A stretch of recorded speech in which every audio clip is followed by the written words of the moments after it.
From years of anxiety to warrior and mentor, Bradley Robinson created the Anxiety Project to help you end your anxiety naturally. Let's mold the new you and let's end anxiety together. Hello, everyone, and welcome back to the Anxiety Project podcast, episode 325. I am Brad Robinson. Today, we are diving into something really important. Important enough, every episode is quite intense because I try and structure each episode as something very useful, like a tool that you need in your back pocket. So I hope that you're re-listening to all these episodes that I release to you guys because they're insanely important for overcoming anxiety, for overcoming various degrees of anxiety, like panic attacks. This is today's episode, panic attacks, something I was wrestling with for a very long time, and it got worse in my 20s, which led me into an anxiety disorder. Now, the first panic attack I had was at 10 years old, and it was daunting. You don't understand it. You perceive this thing as so outside of yourself, you can't control it, and you become afraid of fear itself. The symptoms and the sensations become this ultimate predator. And that's what happened and continued in my 20s, where I remember one day at the shopping mall, I was in a crowd of people. I think there was a concert going on, and I was with my ex, and I ran to the exit and called my folks because I was overwhelmed with anxiety and all of these emotions and sensations. And I remember just sitting there, just trying to get that breath in and wondering what is wrong with me, because I felt like an outsider. I felt like an outlier. I felt like I was unusual. Everyone else seems to be normal. Why am I here losing my breath and running out the door with all of these strange internal sensations? And then later, once I went through anxiety recovery, I realized this is common. I look everywhere and people are having panic attacks. And now, being 33, I meet people all the time, just on the street, and, they would tell me, I'm panic this or anxiety that. It's amazing how you talk to anybody, and if anxiety is brought up in a conversation, they will say something about anxiety. Everyone has an experience that is terrifying and overwhelming to them around anxiety. So today we are diving into the heart, right, of anxiety, the big panic episodes, and what happens when someone is in that episode. They freeze, then emotion, and then imagine. You freeze, oh no. Usually that voice comes up. Oh God, here it is. What's going on? I can't control it. I'm going to die. The emotion of the fear, and then the imagination of fainting around the people here in this public place, or in the elevator, or on the subway, wherever it is, doesn't matter. They're all similar in their way. You're in a public place away from the safety. You're in a novel territory. You're in the unknown, especially with all these sensations, because everything's novel then. Everything that was irrelevant before is now relevant. Oh God, here I am, about to faint or die, and I'm going to make a fool out of myself while I do this. And so it's terrifying. And then the typical reaction is to run the hell away and never to return. But then what happens? You decide to go back out, and you're a little bit sensitive. You can tell, right? You're a little bit on edge, and then all of a sudden you're more you're hyper aware of those feelings as soon as they come back in the slightest way. You could be at the gym, right? And it's like your heart's starting to beat faster. I'm going to have a heart attack. Or you're on the subway, you run up a flight of stairs. Oh, I'm going to have a heart attack. So, yes, we're going to dive into this because it's insanely important. This should be taught in schools, right? Everyone's going to have a panic attack at some point. And when the attack happens, what's happening inside is the sympathetic nervous system activates. What's that? Well, it's the cortisol, it's the adrenaline that's released simultaneously from the adrenal glands, which makes us perk up. It makes us on edge. And the reason is because we got to respond reflexively to novelty, right? Our heart rate increases, perspiration commences, our breathing quickens. We barely get enough air inside. The pain decreases because why would you pay attention to pain? Everything else is irrelevant except for the predator. Our depth of field becomes shallow to spot the predators in our immediate surroundings. And so your body is basically saying, we got to act quickly. And whether that's fight or it's most likely, let's get the heck out of here. Now, this response is a consequence of a perceived danger. Like, that's the word here. We got to pay attention to this word, perceived danger. Usually, there's not a real danger. It's the sensations that's triggering this fight or flight response. And so, meaning you may be in an exciting situation. And this also triggers the adrenaline, producing these sensations, which then can be perceived as a threat. You're at a concert and it's exciting. You haven't been out in a while. You haven't been with your friends in a while. You're at a show that you're excited to see, and then you're in the crowd. And then, instead of saying, "Woo, I'm excited. I'm really grateful to be here. I'm really, pumped that I got to go out," and you look towards, "Oh no." You get that "oh no" feeling. There's two sides. A lot of people who are not panicking, like myself now, I say, "Well, I'm excited. I'm here. I'm revved up. Oh, I can't wait." But the person that has no trust in their body, that is very distant from these feelings, are now hyper aware and they turn to the negatives. And the reason why, actually, we'll get into this later, because I'll tell you the reasons why we're so tilted towards the negatives. But that person in that concert theater, they're like, "Oh no, I'm having a heart attack," and they perceive that as a threat, right? And I'm going to faint. I'm losing control over myself. There's no immediate danger like a person about to rob you or a lion, but your perceptions detected a threat. Your perceptions detected a threat.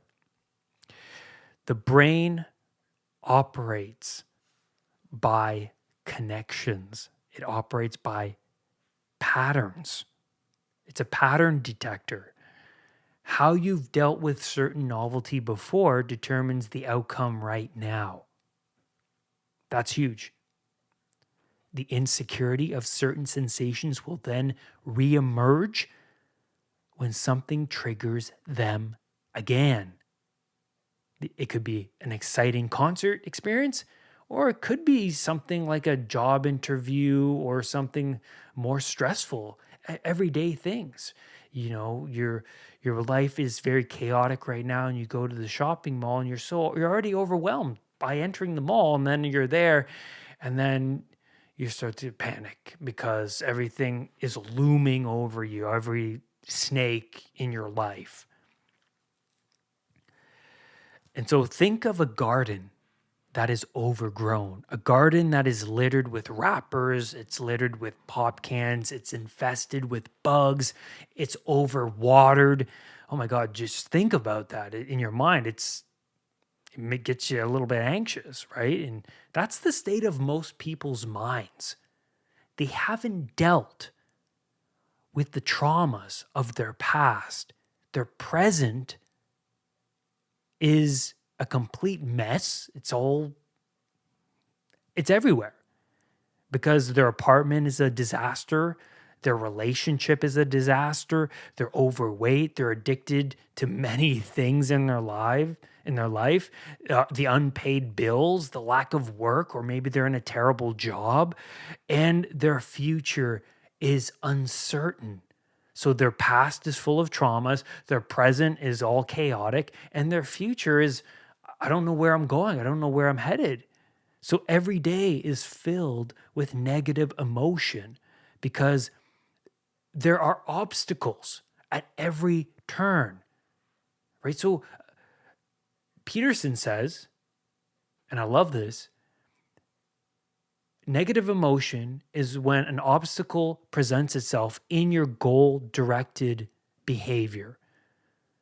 And your goals could be terrible goals. It's not like goals of like, I'm going to be this doctor, or I'm going to, really take care of myself and go to the gym. It's more of my goal is to get to the shopping mall so I can get a bag of chips or meet my friend to go smoke pot, or, whatever. Your goals are to service the self, service the lowercase self, right? Just to alleviate kind of the itches and the restlessness, to relieve it, right? And so their whole life, their life is filled with negative emotion because those things that you're trying to relieve that itch don't serve you in the long run. They're not fulfilling.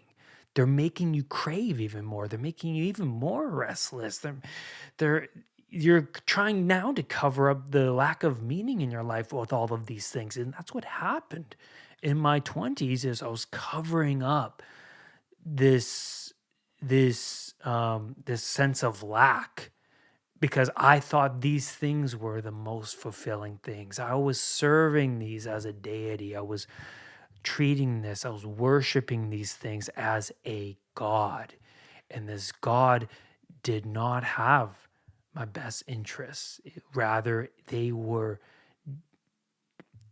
destroying and disrupting and blocking all of this spirit that I had internally that was just pushed way, way, way, way down. And so there was no positive emotion in my life because I had no goals, no real goals. The positive emotion happens when you see yourself progressing towards something, right? And that's addiction, right? You're seeing yourself progress towards purchasing this item. Oh my God, I'm going to keep searching. It has to be out there. Oh my God, I found one for a good price. I'm going to text this guy. I'm going to drive over there or get the drugs, get the alcohol. And then once you consume it, you're like, oh, I don't feel fulfilled. It was more exciting in the pursuit. And then what really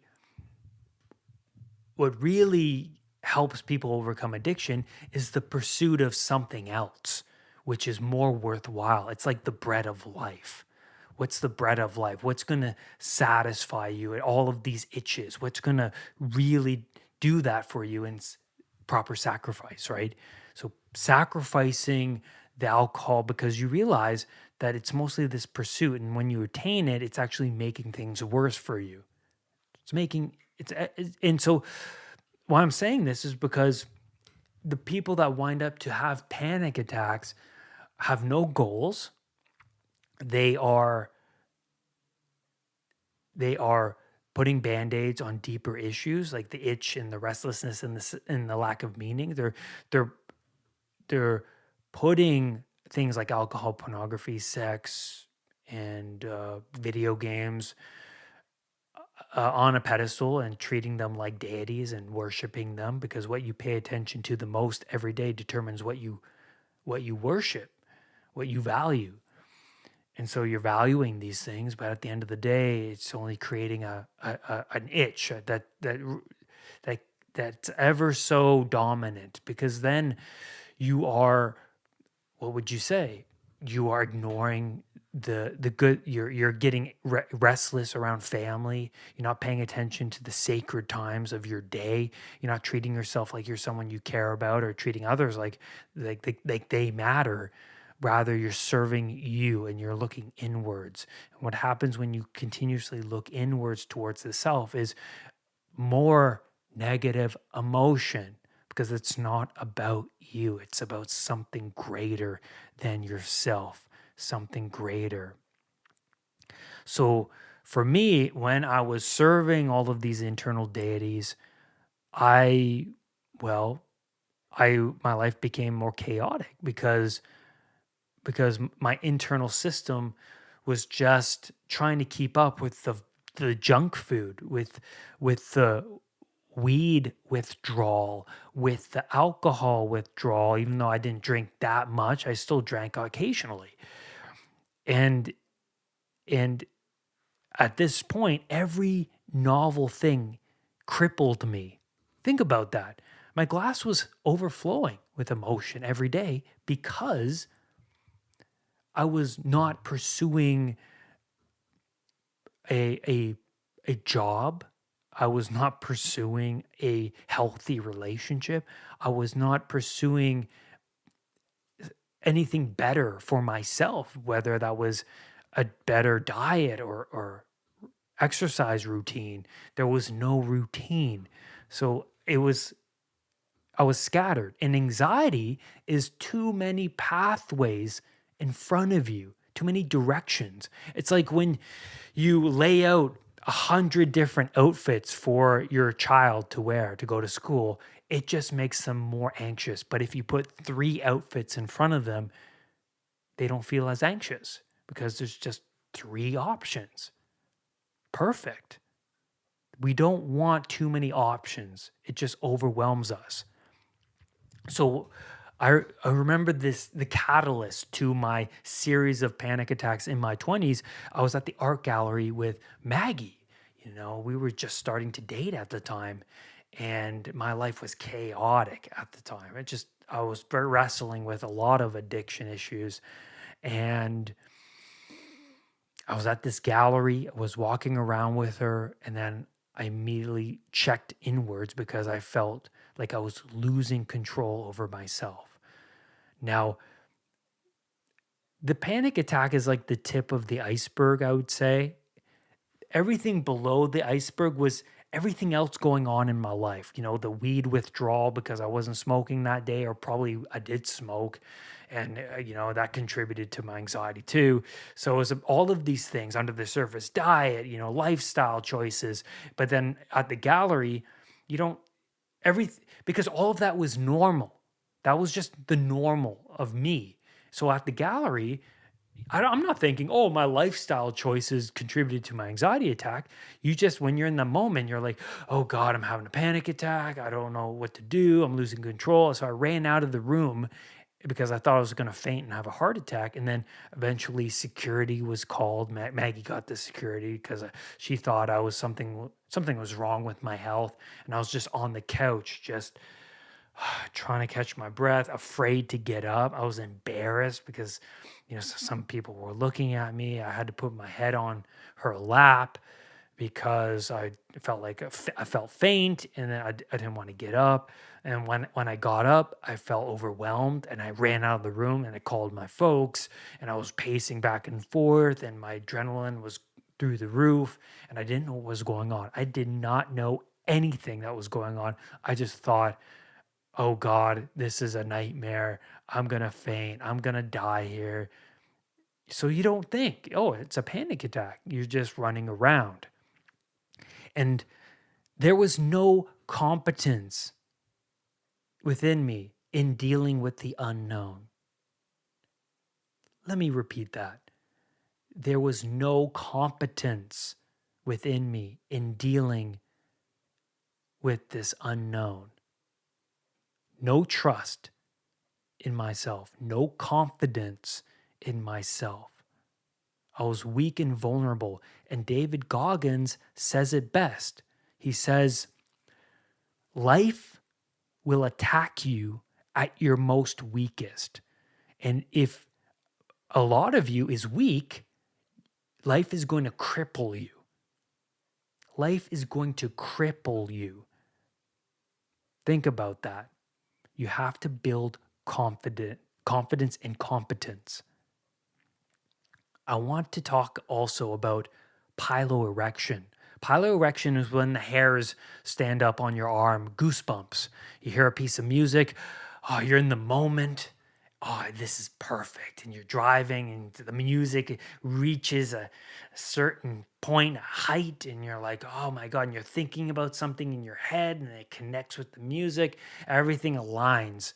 You get these goosebumps. And the tiny muscles are contracting at the base of the hair follicles.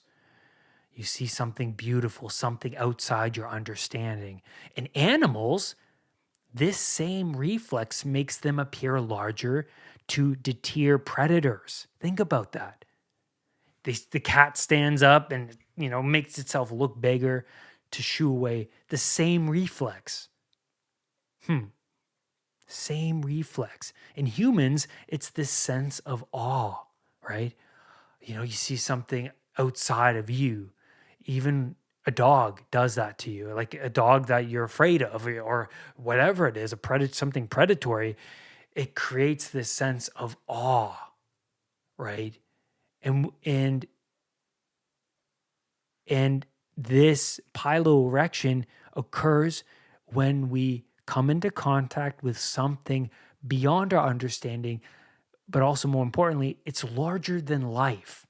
It's larger than life. And so why I'm telling you this is because this is a reflex of strong emotion. When you're having a panic attack, it is this coming into contact with something beyond your understanding, this ultimate predator. And the person that suffers from panic attacks and an anxiety disorder is somebody that is wrestling with the fear of fear itself, because you're really afraid of the fear activation system.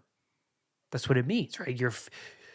You're afraid of the sensations of that is caused by being so fearful. So how do you build competence and create new patterns in the mind? That's the ultimate question. Do the opposite and stay. You do the opposite and you confront what's bothering you, what is troubling you, what's predatory. Because what's predatory, it sticks like glue in the mind until it's resolved. It's not going anywhere. Try going to bed at night when there's a snake behind your refrigerator and you know it's there. You're not going to bed until that snake is out of the damn house. So it's the same thing with the fear of these public places, or the sensations itself serve as this ultimate predator. And I say stay because that's the acronym we're going to explore today. STAY. The S stands for spot.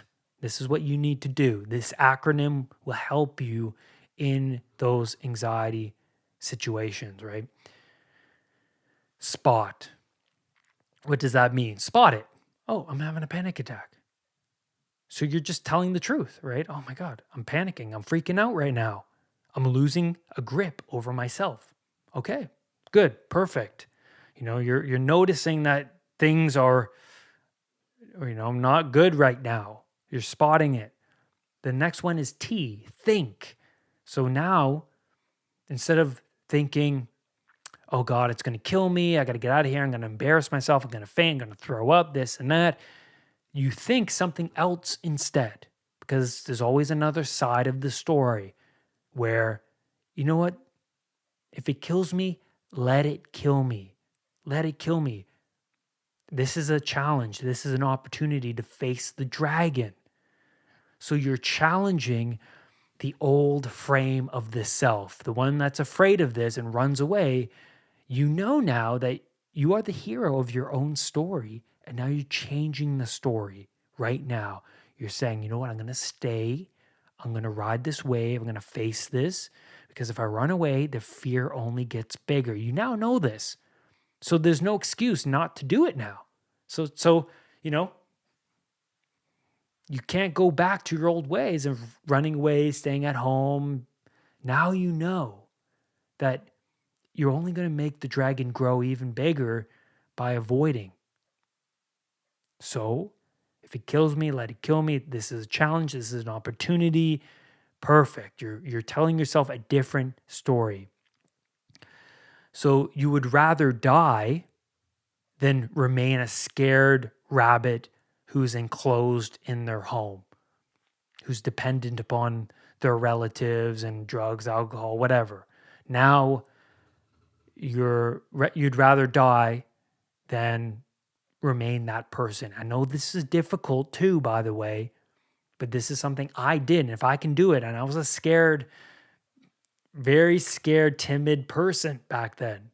You're seeing a different person now because of the work I put in to be here now talking about it. It's no joke. I know what it's like. I've been through many panic attacks. You feel like you're going to die. You are confronting this lack of control, this, you got to this, you want to get a grip, but in reality, you have to let go, and you have to tell yourself a different story. And that's what think in the acronym is all about. The A is air. Realize that you need to take a breath, even if it's 2 by 2 by 2. Breathe in and count 2 seconds, hold for 2, exhale for 2, and then keep breathing. Maybe extend the exhale, but notice that you're not breathing, and breathe. You have to counter this sympathetic nervous system with something positive, something that's going to help relax the body as you're thinking, if it kills me, let it kill me. This is a challenge. This is an opportunity. Trust in God. Trust in God. This is not about me. It's about something greater. This is a challenge from God. Whatever you want to say to yourself, relax and breathe, and you have to ride the wave of panic. And the last letter is Y, which is yield. Wait it out. Wait it out until your amygdala, until your body, your mind calms down. And boredom is the key word here. You're training the mind to become bored in this situation. Oh, I'm not dying. I'm not dying. I'm okay. I'm still here. I'm not fainting. I'm still here. I'm still here. And the longer you wait it out and sit there until well, I'd say, so the panic attack is a level 10 out of 10, and then get it down to a 5, 4 maybe, and then leave. And then at that point, you're going to feel emotionally drained, obviously, because you're fighting this internal battle. But think of it as a long-term gain. It's short-term pain for something long-term that's going to help sustain you. It's the bread of life. What you're doing in that situation is the bread of life. You are taking on the dragon so that the village could prosper over a long period of time. Yeah, you confront the dragon now. You're going to build competence and confidence and trust in yourself that, you know what, you can defeat this dragon. Maybe you can get the next one when you're on the subway.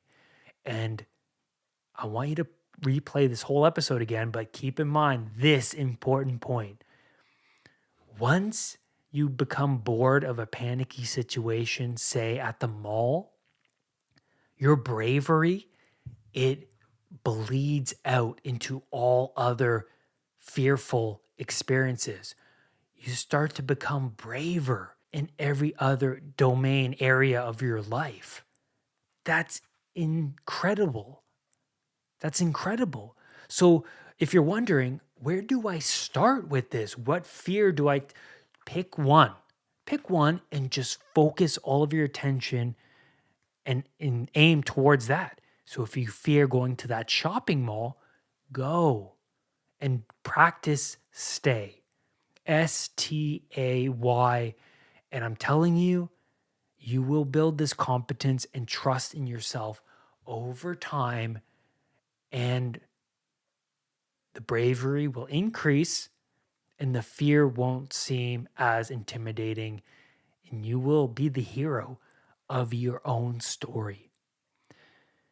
Thank you, everyone, for being a listener, being here today. Keep this episode in your back pocket and listen to it again and again and rise above anxiety. I'll see you next time. Brad's Powerful Anxiety Recovery Program is now available at unpluganxiety.com. The Anxiety Project program is downloadable and puts the power of anxiety recovery in your own hands. Visit unpluganxiety.com for more details. Recovery starts now.